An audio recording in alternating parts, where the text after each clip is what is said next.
build an environment of pursuing curiosity. You know who you are, who you really are. Like, you are listening to Everyday Educators on 1921 Radio. Everyday Educators, and we educate every day. Welcome back, loved ones. This is the Everyday Educators podcast, where we educate every day. And before we start our show, I just have some housekeeping that I need to share with you. As always, you can listen to us every Saturday at 9 a.m. on 1921radio.com. But now, I am excited to announce that you can also find us on YouTube for your viewing pleasure and listen to us everywhere you can find your podcast. Just type in Everyday Educators and don't forget the S on Educators. And hit that like and subscribe button on YouTube. I can finally say that. You can also follow us on all of our socials at Everyday Educators, but on the Spill app, it is at Educate Everyday. Just email us at info@educateeveryday.com. Thank you, thank you, thank you. And now back to the show. Okay. So, welcome back, loved ones. This is the Everyday Educators podcast. I am Jeremy. Excuse me. And today we have some special guests. Right now, I'm going to introduce my co-host for the day, Tracy Hall, aka Tadal. What up, Tracy? Good morning. Good morning. How are you guys? We chilling. And just for the listeners, Naomi had to travel for today, so she will be back next episode. And now, this is where we get the soundboard for the... Okay. We have a very, very special guest. She is... You know, I'm going to start that over, because I'm going to read my script. And now on our show today, we have an extraordinary guest. See how language is important? For your viewing and listening pleasure. Look at the red lip. She is on brand. Someone who can show you how to raise, no height, no, elevate yourself. Today we have the Chief Elevation Officer. I see what you did there, CEO. All right. Chief Elevation Officer, Miss Elle Davis of the Elevate Group in the building. You are crazy. Good morning, Jeremy. Good morning, Tracy. Thank you for joining us, Elle. How are you? I am doing wonderful on this Saturday morning or whatever day it is. It's going to be Saturday. Don't worry about it. Like whatever day it is. Yeah, we record on Saturday, we release on Saturdays. We just keep it continuity in that way. Just off topic, I know we're going to get into it more, but like the Elevate Group, how'd you come up with that? Well, come on. No. So what's funny about even me, so Elle is not my given name. My birth name is Latrice, right? And it's spelled Latrice. And as I started getting into business for myself, I wanted something a little different. So I started going by Elle. And people thought it was my middle name. People thought all these things. And I was just like, well, no, it's just a derivative of my first name, which is spelled with an L, and it's just spelled out. And so when I started thinking about names for my business and what I really wanted to help people do, elevation kept coming up. And so it began to be a play on Elle and Elevate, really helping people to transform their obstacles into opportunities. So that's where Elevate Group came from. Okay. Now I know for the longest, I thought your name was Elle. And then when they were like, no, Latrice, I'm like, I ain't never met this woman. She never been at the shop. Y'all are lying to me. Right. Because some people that we know only call me Latrice. They'll never call me Elle. See? And I'm not that cool yet, so Elle it is.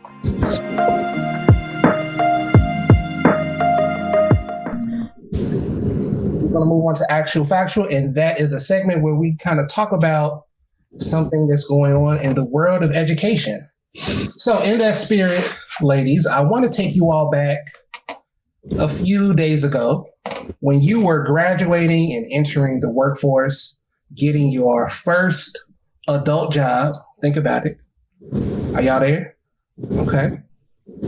So my question is, what did rich or comfortable look like to you in your young imagination? And when did you think you were going to reach it?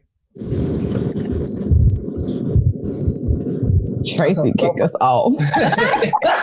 No, see, I got to answer prepared. I like the off the cuff question. So I remember graduating. I wanted, and I still do, a Cadillac Escalade. And I knew as soon as I got a salary, it didn't matter the number. As soon as I left CVS Pharmacy as a pharmacy tech, and I was a teacher's aide, and I had a salary position, oh man, I was fit to get an Escalade. As we know, that is yet to come true. But so, like, for you all, like, what did that look like when you were first entering like the workforce? Like, I'll jump in there while Elle ponders. For me, I would have to say going back to that moment of like graduating high school and entering the workforce, I had never, I think it goes back to the importance of surroundings, right? I don't think I ever was surrounded by like super luxe stuff growing up. So I just wanted a good job. I wanted to be able to have my own car. So luxury for me just looked like having anything that was considered my own. That's good. And how long, but what the follow-up question is, like, so, all right, you had your own, right? Mm-hmm. How long, not how long did it take you to get there, but the question is, did you get it in the timeline you thought you was going to get it once you graduated? So, not to make it drawn out, but I love the question because it's taking me back. So I did get the car. I did get my own place, my own room, because I didn't grow up with one. So I wanted my own bed and all of this stuff that was my own. And I actually got it I got it fairly quickly. However, I didn't push past that. So that's why I think it's great to get new goals, new aspirations as you age, because once you hit one milestone, you have to keep dreaming. You have to keep aiming for something. So yeah, that was you preaching today. I'm feeling it. All right. No, that's good. So it's interesting because Jeremy, similar to you, I had a specific car in mind, right? We should play a guessing game, which I think it was. Oh, it was a BMW. a Mercedes. Neither. I wanted me a fully loaded Jeep Cherokee, right? I wanted a fully loaded limited edition All right, I see. Jeep Cherokee. I remember putting that in my high school, like one of our like memory books or something like that.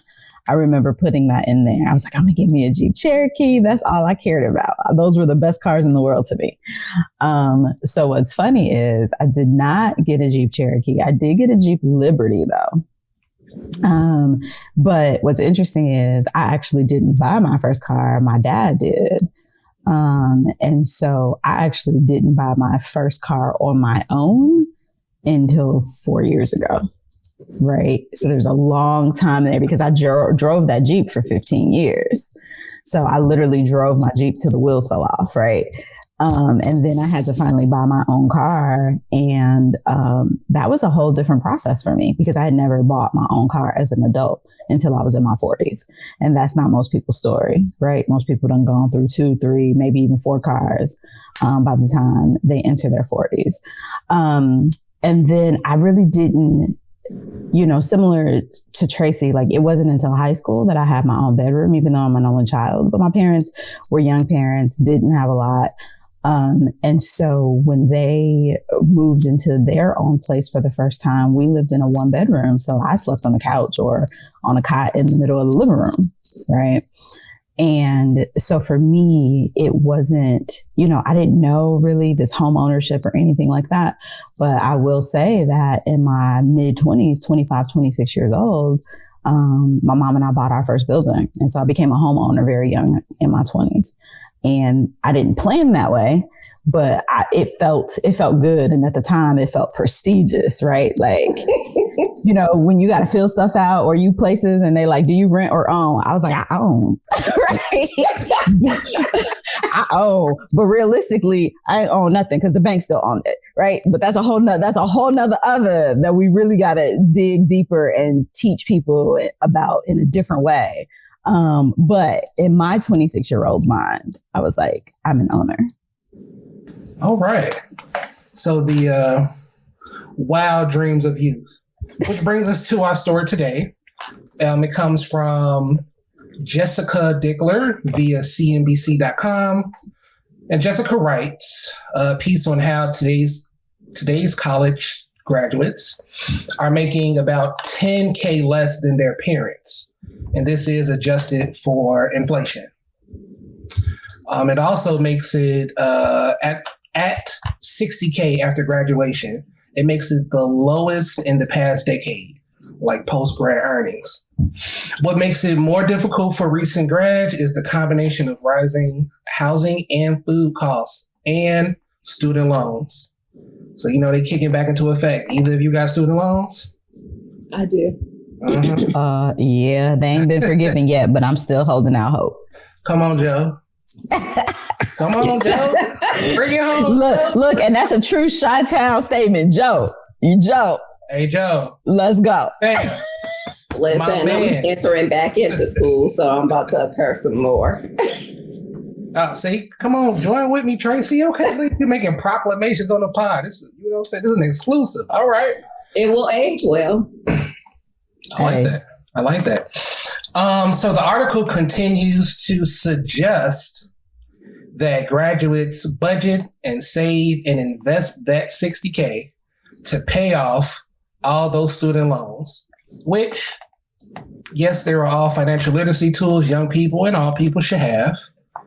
But here at Everyday Educators, we think that it's going to take a little more for not necessarily the recent grads, but those who are in college and who are entering college, to have more tools, especially, those Black and brown folks, so that they can have more than $60K, to live these lives. And so my question for you, both of you have young people in your lives. Have you started working with them to kind of prepare for life after graduation? And what are some of those gems that you hit them with? So I can start. I have an 11-year-old daughter who thinks she knows everything. But, during the pandemic, I remember putting her into a financial literacy class that was virtual. And she was mad about it, right? She was like 8. She was one of the youngest people on the class. And she's like, why do I have to do this? I don't understand. And I'm like, because I want you to understand money. I want you to understand the power of money, how to use money properly. And so it's interesting because now she's 11 years old in 6th grade. She goes to school in a community that has a lot of stores and, lots of things happening. And so she's stayed after school. She's exerting a little bit of independence. And sometimes her and her friends will stay after school for a little bit. And so they will, go to the store and buy a slice of pizza or get some garlic knots or get a drink. And she's like, oh no, I stayed on the playground today because I wasn't spending my money. Right. Or she has taken an interest in braiding hair. And so she's like, oh, I got to do somebody hair because I need some money. I need to make some money. Right. So she's truly learning. The other day, she was like, I need to get a job because I need to make some money. But what I'm trying to teach her and understand is that you don't have to just work a traditional job in exchange for hours to get paid, right? Like there are other ways for you to get paid. So she has an investment account that I have to get better because we don't spend enough time reviewing her account and looking at the stocks that she has and what she can do with that. But, and that grew because I'm a part of an investment club that I've been a part of for about 6.5, 7 years. And so she's known and she hears and has heard investment club since she was little. right? So at least she has it in her mind. It won't be as an adult the first time that she's hearing about certain things. I have a follow-up question, but before I get there, Tracy, did you how do you bless the young kids with gems? I remember I was dating a guy, and this was a few years ago, who had like 4 kids, and he had custody of all his kids. He was pretty financially secure, but the kids, he had 2 boys in particular, and all his kids always just took to me. And so I was really heavy on listening to like Dr. Boyce Watkins at the time, and like just learning about different investments. And I remember making them sit down and listen to it. And one of the things that I walked away, and I recently ran into them, and I just know that they take stock in it. They got so excited about learning how to invest. They were looking up stocks, like medical stocks. One actually did really, really well. Like me and their dad at the time was like, okay, let's invest in it. And we actually made a decent return. And so like that is the way that I haven't been around kids like that because I don't have any of my own. My nieces and nephews are like in their 20s and things of that nature. So I just tell them to get a better relationship with money, how you view money, your relationship with money.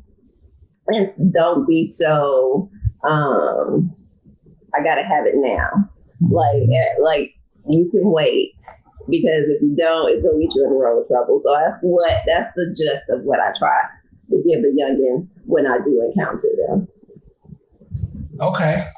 Thank you for that. You're going to have to give me that medical stock offline. We're going to look back. Right. Is it still making money? Right, Listen, just send a text to both of us, girl.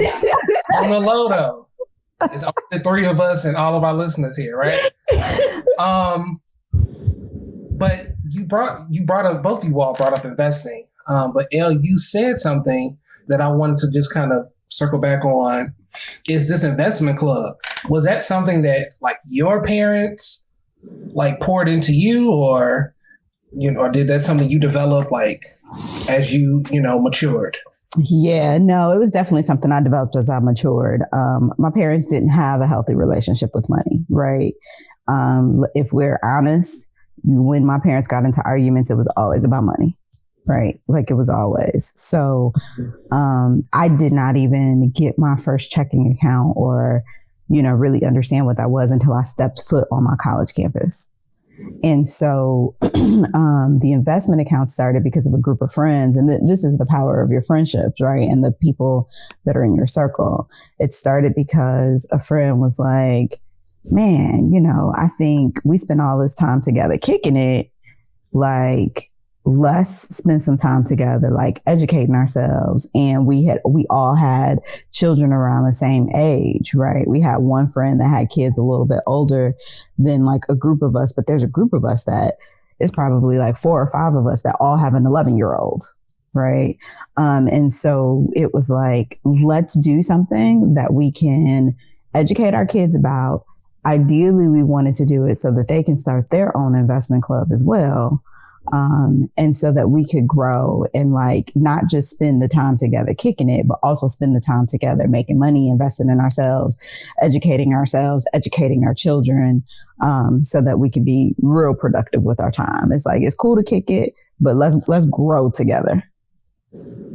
I love that. Man, that's fly.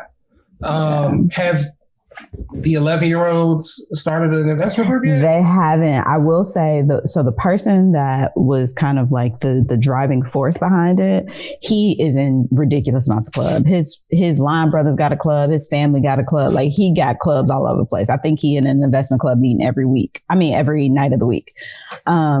So I would say because of like his family investment club, his daughters are a little bit more involved and invested in their stocks, maybe a little bit more than the rest of us. But I still believe in what I know for sure is even when I think my daughter is not listening, she's listening. For sure. Right. So even though they haven't heavily involved, and maybe we'll revisit, this actually gives me some fuel to be like, hey, y'all, we need to get these kids, like There we go. we need to get them going. But as they, are, in middle school and have a little bit more knowledge and understanding about what's really happening, this is probably the time for them to, kind of start their own and build their own leadership around investments. So we'll see. I'll keep you posted. Well, next time you're on the show, about, for part 2 of this. Right.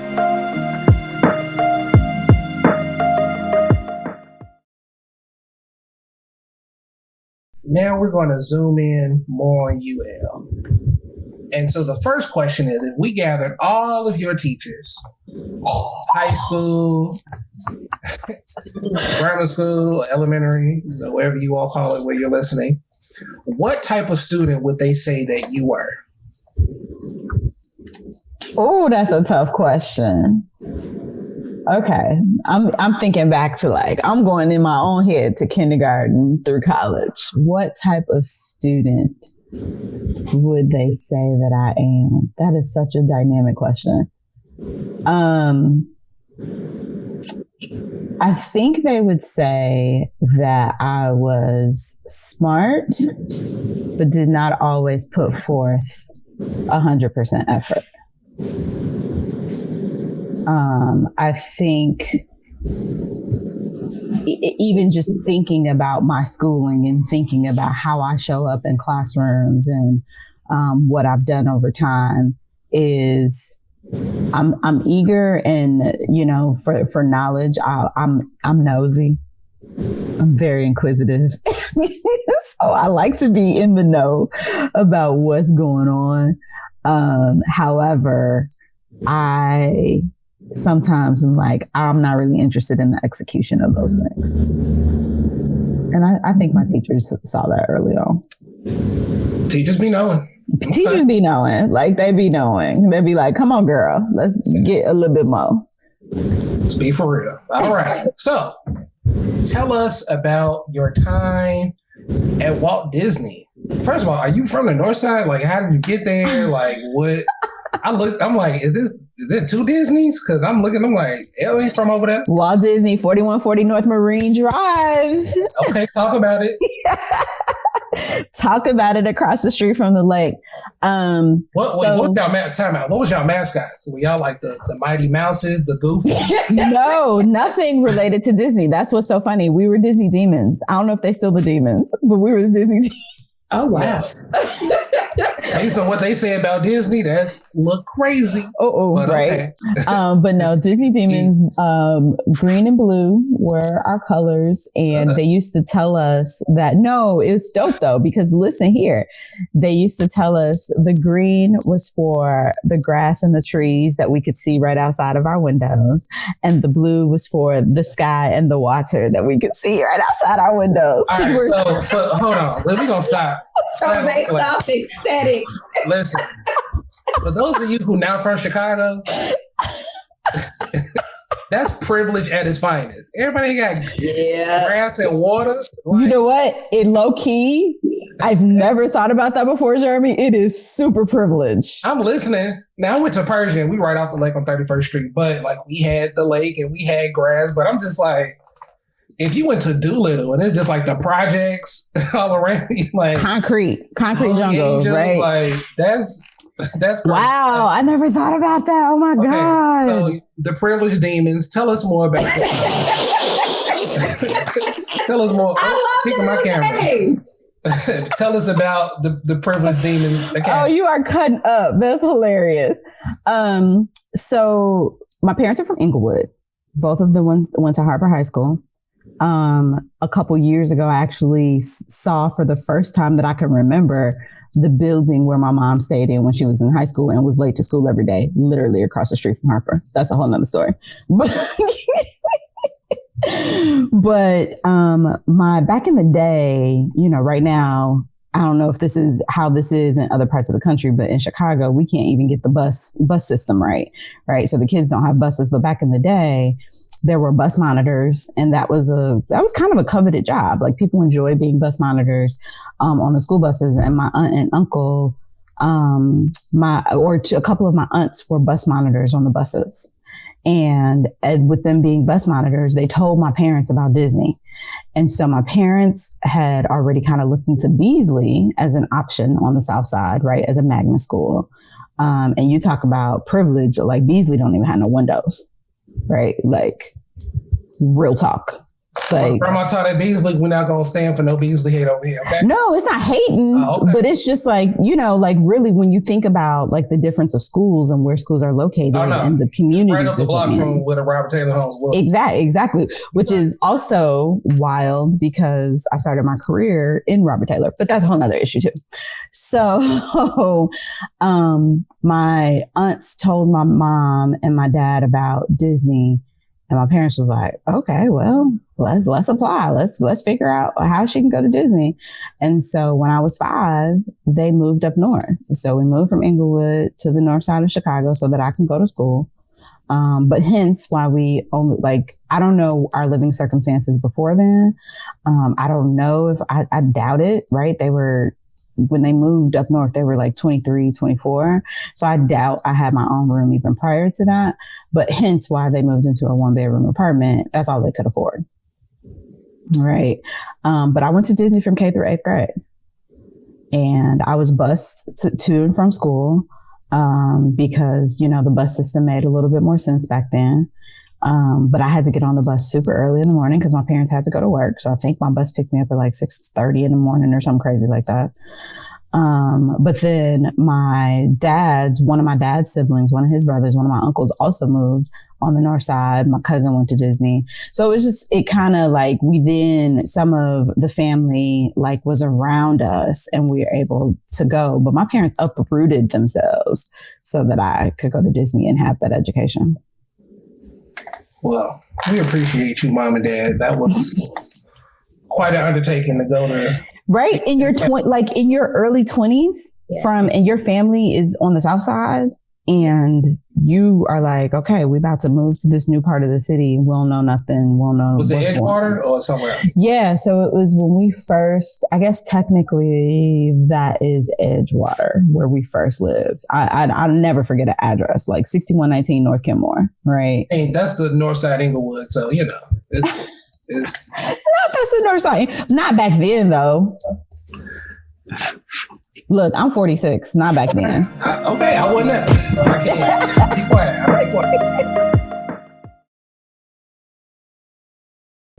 All right. So before you go into your time at Whitney Young, and we will bash Whitney Young here at all. No bashing. Dolphins represent whatever. The Dolphins, whatever. Okay, so before you get into your time at Whitney Young, were there any other schools you were considering? And like what ultimately like made you become a Dolphin? So at Disney, so here comes, look, I am really like uncovering the privilege of schools right now in this moment. This is wild. But Disney within itself has its own gifted program. And so I know, don't shake your head. Take it up, man. It's too much sauce. And so I was in the gifted program. And so for the most part, even though Disney students were from everywhere, they were from the west side, south side, north side. For the most part, when you went to Disney, you either went to Lane, Whitney Young, or Sen. Like those were the top 3 schools. Sen High School, like tons of students went to Sen. But if you were in the gifted program, you primarily went to Lane, right? Probably 95% of the students. So true story, I think I only applied to Lane and Whitney Young. And I had never had any intention of going to Lane. I was like, that ain't my school. Like, I was like, Whitney Young is my school all day, every day. And I will never forget when that acceptance letter came in the mail. I wasn't even home. I was at my aunt's house on the south side. My mom called over there and was like, you got a letter from Whitney Young. And I was like, open it. Open it. Read it. What does it say? So I too remember when I got my Whitney Young acceptance letter, and I also had no thoughts about going to that school. So It was like, so that was like the lane for me, was Whitney Young. A little Whitney Young hate, because there's too many of y'all out here. Don't do it, Tracy. Dolphins in my life. Tracy, you know this is how Chicago folks do. I am aware of the Whitney Young hate and privilege. I am aware. Not that they made it to Florida. Privilege. Even in Florida, they know about. Yeah, I'm aware of Dolphins. the Whitney Young. I know a couple people who went to Whitney Young, and so I'm aware of the privilege and the hate. Look, one of our good coffee shop friends, he graduated a few years He was on before I the did. Soriano. Yeah, the people know him. Soriano is from Whitney Young? Yes, girl. Oh, it makes sense. First of all, cut it out. Not too much on my man's. All right, relax. No, it makes sense. Everybody I know from Whitney Young, you could tell. It comes across prestige. I'm assuming. But I don't even want to ask this question, but I guess I have to. Briefly, in 2 sentences or less. If you don't do that. Summarize your time. Well, really, I do want to hear about your time at Whitney Young, but more importantly, what happened at Whitney Young that made you want to go to Omaha, Nebraska? Oh, Lord. Oh, wow. Yeah. See, look at you. She done. Omaha, Nebraska. Tell us more. So it definitely nothing happened at Whitney Young that made me want to go to Omaha. But what I will say about my high school experience is it's where I learned who I am, right? It's very interesting, and I don't know if this is by happenstance, but when I turned 14, I made a decision not to drink pop anymore. I made a decision not to eat pork anymore. And there was something else. Time out. When you was 14, you was a 5%er? Like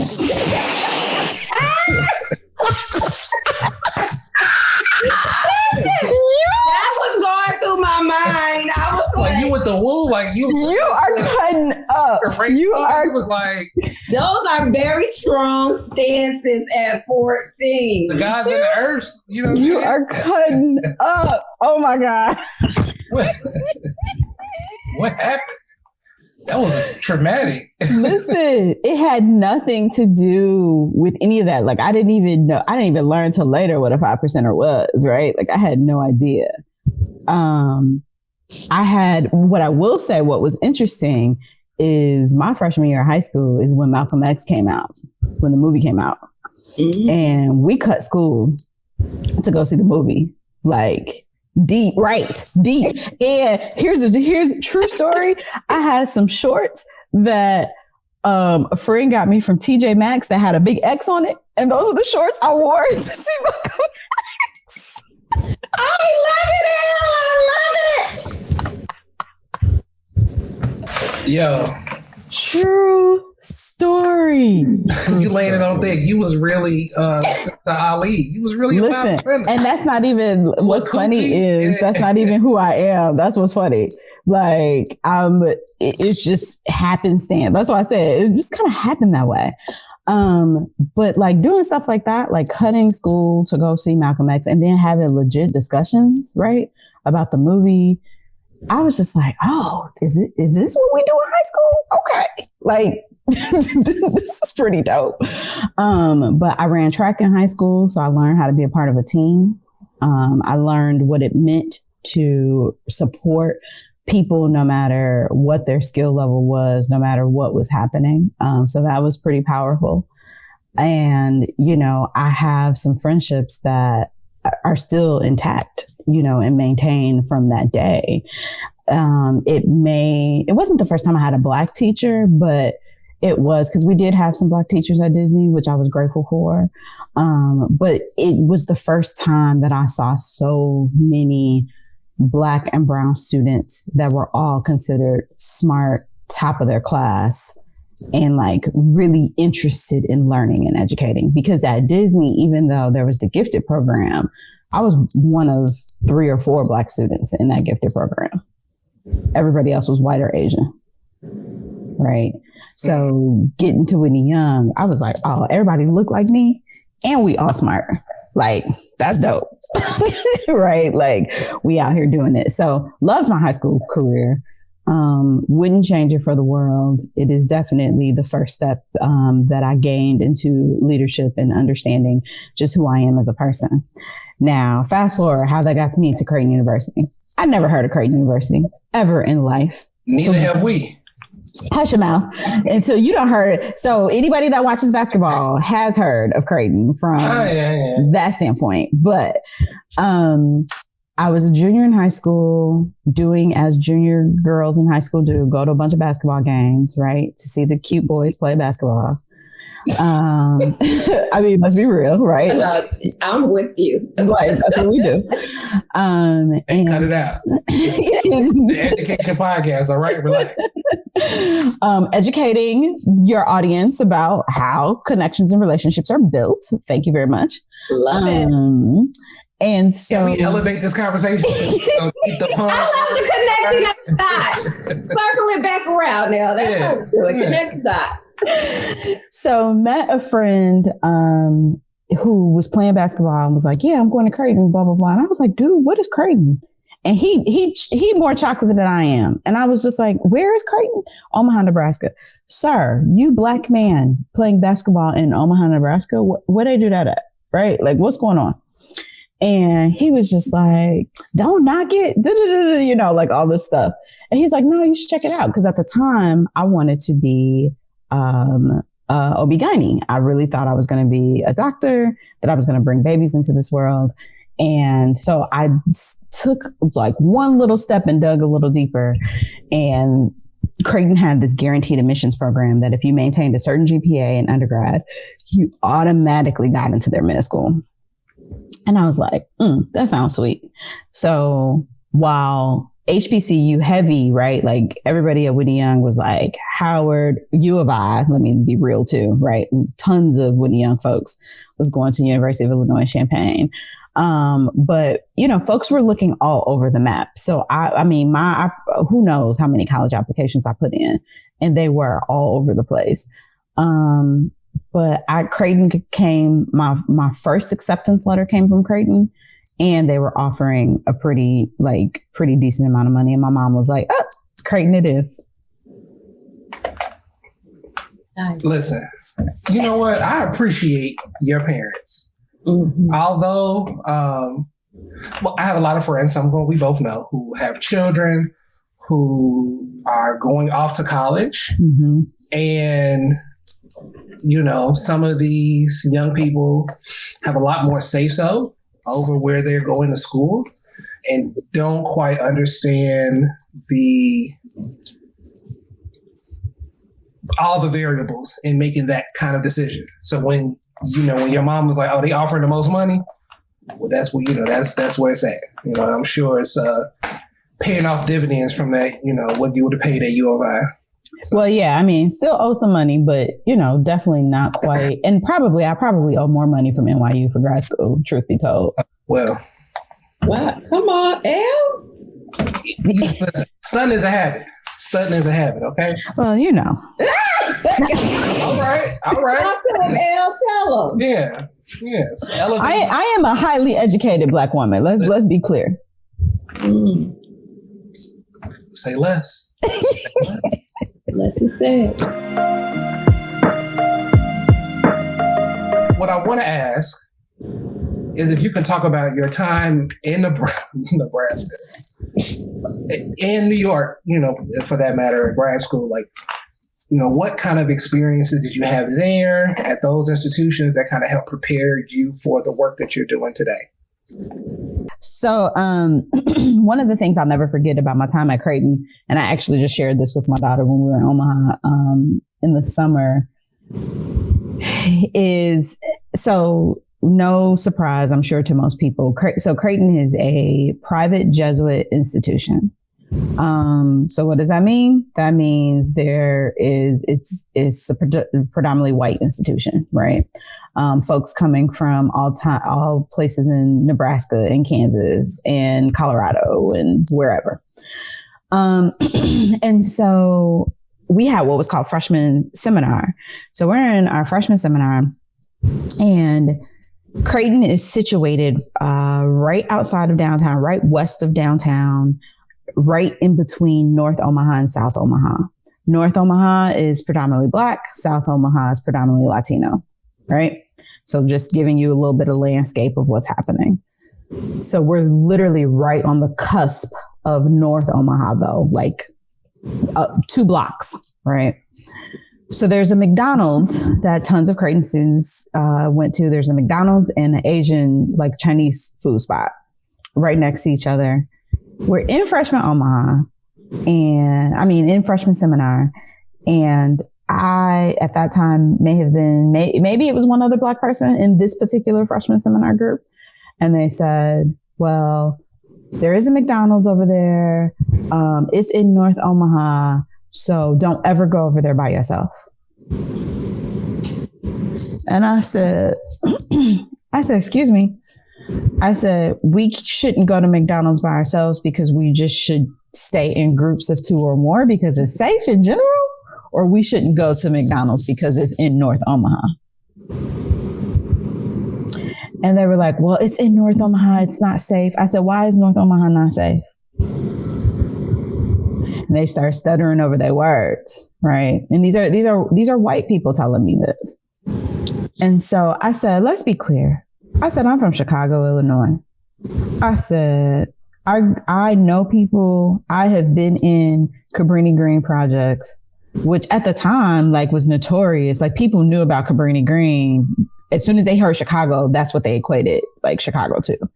So I was like, I think I'm good going to McDonald's by myself or with anybody else, right? And so that's me as a freshman. I think literally 2 weeks after that, I remember calling my mom like, oh, this ain't gonna work. Like, although I wasn't a 5%er and although I wasn't Malcolm, all of that was in me, right? Like, in some form or fashion, like, going to high school with Black and brown, highly educated people, I was like, y'all got me messed up. And so my mom was like, whatever you do, just give it a full year.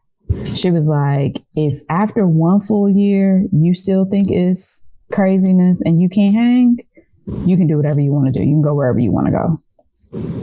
And so what happened that freshman year is I became heavily involved in the Multicultural Student Affairs office. Like, the reason that I was pissed all the time became my fight. So I became involved in, like, diversity panels and, you know, like, just fighting for the Black voice on campus, because I was like, y'all got us messed up, and you are not going to sit up here and judge going to a freaking McDonald's that's literally down the stairs and across the street, talking about because it's in North Omaha.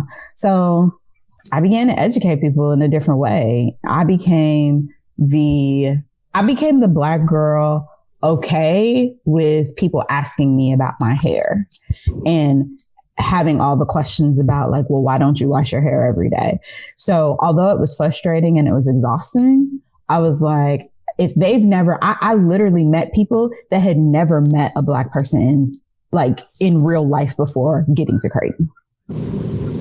So I was like, okay, this is part of my role, is to educate people. Didn't know that's why I was going to college, right? I thought I was going to college to be educated. And thus the chief elevation officer saga begins. Man, I mean, it began even before those college days, right? It began back in those Disney days for sure. But it definitely, college is when I talked about Whitney Young showing me kind of like those leadership potentials that I had, and then I was able to exercise them at Creighton. That's where they became like full force, because I was like president of our Black Student Association for 2 years. I was, that's where I became a Delta. That's where, like, so. About to ask. So they had. Yes, in Omaha, Nebraska. Yes, is where I was made. Gamma Xi all day, fall 98, 25 years Delta this December. Yes. Nice. You heard it right. You see. You just gave her, and she went right for the gusto. 25 Wearing the years. colors. Delta. She gonna represent yourself. Represent. I love 5% into a Delta. I see. You know what? But it's coming like it coming together. You did not say from a 5% to a Yes, Delta. it is, and it's pointed up, elevate. I see it. It was all I'm saying. See what I'm saying? Okay. Well, This is great. Listen, y'all have got my morning started. This is great. what we do here, we educate every day. All right. So I know a little bit about what you do, but if you can explain to the people, I know you kind of talked around it, but as a chief elevation officer, like what is it that you do? Explain like some of that work. Yeah, absolutely. So, this work was born earlier. I mentioned I started my career at Robert Taylor. And what I meant by that is there was a Boys and Girls Clubs right across the street from the Robert Taylor homes. And that is the very first job that I had out of grad school in Chicago. First full-time job. I was what was considered a teen reach coordinator at the Boys and Girls Clubs of Chicago, Robert Taylor Club, and right on 51st and Federal. And so Boys and Girls Clubs, I was there for 7.5 years, and I learned so much about the nonprofit sector. I learned direct service and programming. I learned grant writing. I learned leadership development. I found my trainer facilitator voice. And so now with the Elevate Group, my business primarily works with youth serving nonprofit organizations. I do a lot of leadership development programs. And so what that means is, anytime you have a cohort groups together, what's popular in Chicago, and kudos to Jeremy for becoming a Surge Institute fellow. So like the Surge Institutes, University of Chicago has a Civic Leadership Academy. Like there's all these leadership programs. I am working with Illinois Action for Children as one of my clients, and I am leading their early childhood fellowship initiative. And so I developed it from a pilot standpoint. And then we are in our cohort number 2. So that's one aspect of the work. I also do board development. So nonprofits have to have boards in order to operate and keep them true to the work that they do. And so, but sometimes people get on boards and they don't know their role. They don't really know the purpose of the work that they're supposed to be doing. So I support organizations in developing their boards. And I truly love professional development and professional growth. I think that we don't spend enough time and we don't advocate for ourselves in that space. And so that is something that I learned to do while I was at Boys and Girls Clubs. When conferences and things came about, I was like, no, I want to go because I want to learn, I want to grow, and I want to continue to ascend in whatever the work is that I'm doing. So that is what I help people do. So that is how I elevate people. That is how I help them grow. On the kind of like traditional business side, that is one way. And then like the other piece of my work is around resilience. I've gone through a lot of personal challenges and experiences in my 46 years, and I didn't really know what resilience was until about 9 years ago when I unexpectedly, I'm gonna hold off. Because I want to hit you. I lay. So you good. Nice segue.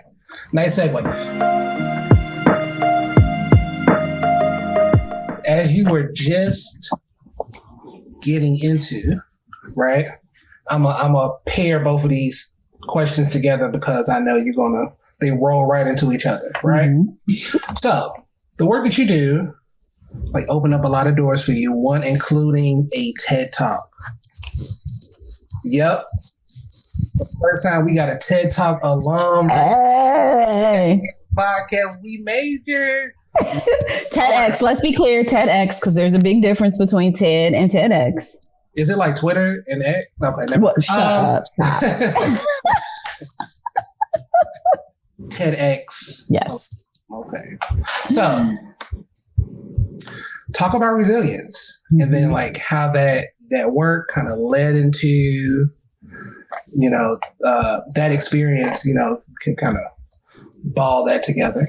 Yeah, absolutely. And I'm sorry, but we gonna link, because I watched it. She made sure, since she bullied me to make sure that I watched the talk. So make sure I persuaded you. I encouraged you.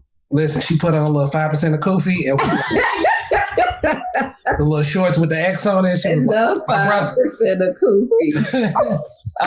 So I'm gonna make sure that we keep we'll get it pinned. Oh my God. We post this show on YouTube. Make sure that we link it. So, but please continue. So 9.5 years ago, almost 10 years is coming up pretty quickly. Let me just put it out there. So if you listeners, you might be a little bit unexpected. You're going to hear something a little bit unexpected, but it's all good. I am good. 9.5 years ago, I unexpectedly lost my husband. He literally went to sleep and never woke up. And so my life changed instantly. My daughter was 2 years old, and I was 36 years old. And I was like, you don't become a widow at 36. Right? There was just nothing. I couldn't fathom that in any way. And so even in that moment, even at 36, even though I had already been through a lot of life, I don't know that I ever thought about resilience. I don't know that I ever thought about what that word meant, or being resilient. But I kept hearing people, and at his funeral, at Paul's funeral, I spoke, and people were like, you did not just speak at your husband's funeral. How were you able to even do that and not have a complete breakdown? And I mean, it was because I was just I just felt like that's what he wanted me to do. That's what I had to do. That was a part of keeping his legacy alive in that very moment, as quickly as that happened. And so people just started using the word resilience, and I started looking it up. What does resilience mean? I really haven't really used this word. And then my life became a living testimony of resilience, literally. There's no better way to put it. Because I was super intentional. 3 weeks after my husband passed, I was in therapy. I was going to 2 therapists, one for me and one for Simone, because I was I'm not putting a 2-year-old in therapy, but I feel like I need to go to a child therapist to help me figure out how to communicate with my child that she'll never see her daddy again. And so other things one of my friends, the same friend who actually started the investment club, we started having dinner over their house every Tuesday. Right. So that became something that I looked forward to, because it was Tuesday dinner kept me sane. And we did that up until the pandemic hit hard. So we did that until October of 2020, every Tuesday. And if meetings or something came up on Tuesdays, we might switch day, but primarily Tuesday dinner was a thing. Our girls grew to love it, look forward to it. I looked forward to it because I knew I would have adult interaction during that time, right? Because that is one of the biggest challenges of losing your spouse, especially in raising a child, is you don't have your thought partner. You don't have your person to bounce stuff off of. And so all of those things, just being intentional about getting in nature, just being intentional about cheering for myself, right? Learning to be my own cheerleader in a real way, as a parent, as an entrepreneur, as, just all these roles that I had to have. So, one thing led to another. I started talking about resilience, started being intentional. Holding virtual grief support groups initially it was just for other widows. And then I started expanding a little bit more for people who experience any kind of loss, because this time of year gets really difficult for people. And so I challenged myself one year to do a video up to 90 seconds, on social media, and just talked about how I have been able to navigate grief and the challenges. And that went over really well, turned that content into a small book called The Art of the Bounce Back. And that is kind of like your 31-day principle devotion to like get through and navigate different challenges in your life, and which eventually also led to me applying to TEDx Babson College in Boston, Massachusetts, where I talked for 12 minutes about using resilience as your superpower. And it was amazing, right? It was amazing to be able to share the story. It was amazing because community showed up for me, right? Like we have alluded to, talking about Sip and Savor Coffee Shop, where the owner spent his time and resources and showed up in Boston to support me. Like, that's community, y'all, right? Like that's how we show up for people. That's how we show we love people. And so that's been amazing. And some days I don't want to be resilient. I'm gonna be honest. Some days I don't want to be strong, but I know that without it, life seems that much more daunting, so I have become a resilience advocate. Even though there are people who will like say, we don't need to be more resilient. We need the world to be a better place. Well, we do, but we also know that this world is crazy and trifling. So in the meantime, how are we going to get through it? Resilience. Exactly. Resilience.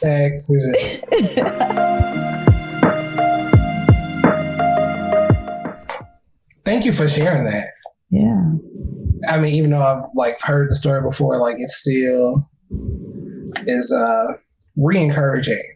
Every time that you share your vulnerability and your resilience, your power in it, and why you are an inspiration to like so many of us. Just like seeing this little red ball of light bounce around the city. We just greatly appreciate you. So my next question, my last question of this interview portion. And this embodies like the work that we do here at Every Educator. This embodies the work that we do here at Everyday Educators. Get it out. Mess that up. Thank you.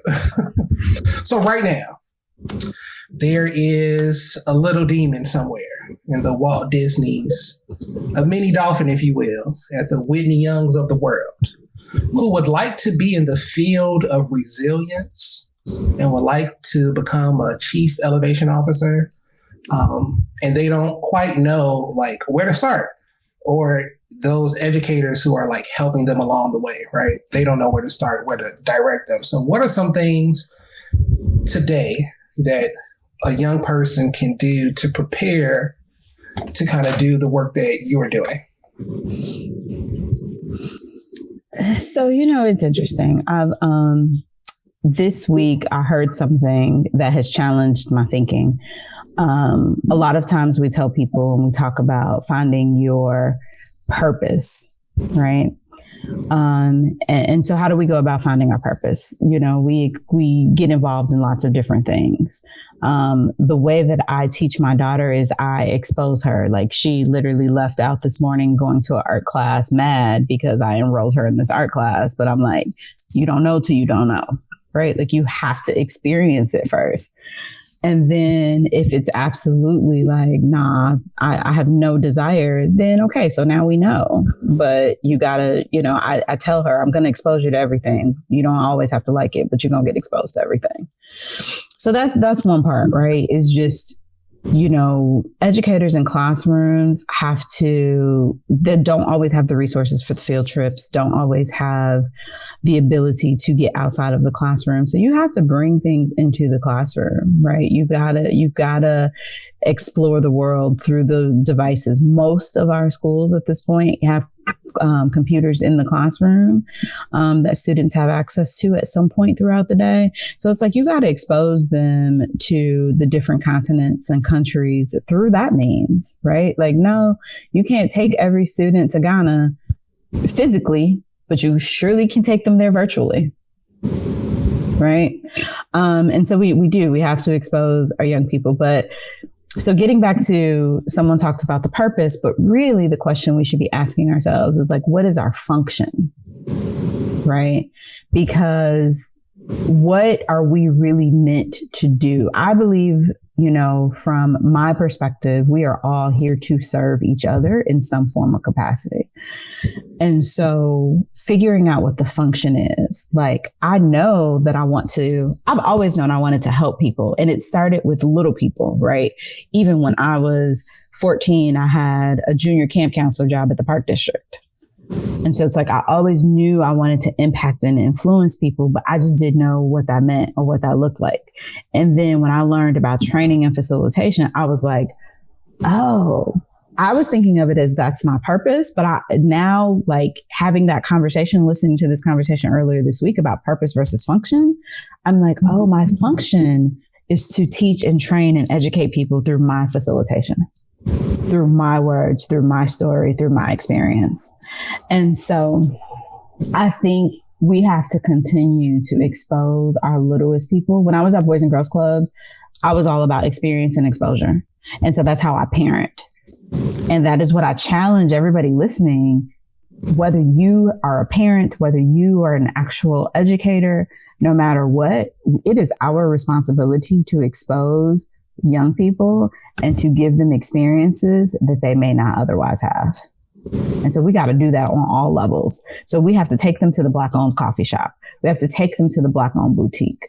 We have to take them to Black dentists and Black doctors so that they can see themselves in the people. And the reality of it is that our Black educators are not in classrooms like they used to be, right? We don't have as many Black teachers. My daughter has yet to have a Black teacher in her elementary education. God willing, there's two that, God willing, they don't leave before she gets to 7th and 8th grade. Right? But she has not had a Black teacher yet. That's a problem. That is a problem. And I thank you. We didn't even practice this, but you reinforced our core belief here is that everyone is an educator. And so, like, you kind of hit on the different, the spectrum of it, right? We do have those in-class educators, teachers, and program administrators and all that kind of cool stuff. But we also have those at home educators, such as yourself. We have our community educators. So all of those vessels that young people see themselves in, and we have a responsibility to one another to continue to educate. And then, of course, we have our future educators, our young folks. So thank you for sharing that. Yeah, I appreciate that. Absolutely. Conjunction Junction. Hey. Come on. Baby, look at that. Showing our age. Function.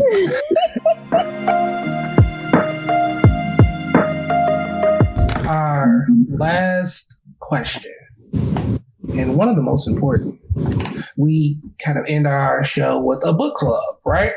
So I'm going to ask you a two-parter. What is the greatest book you've ever read? And what is the last book that you read? I had to have finished the last book.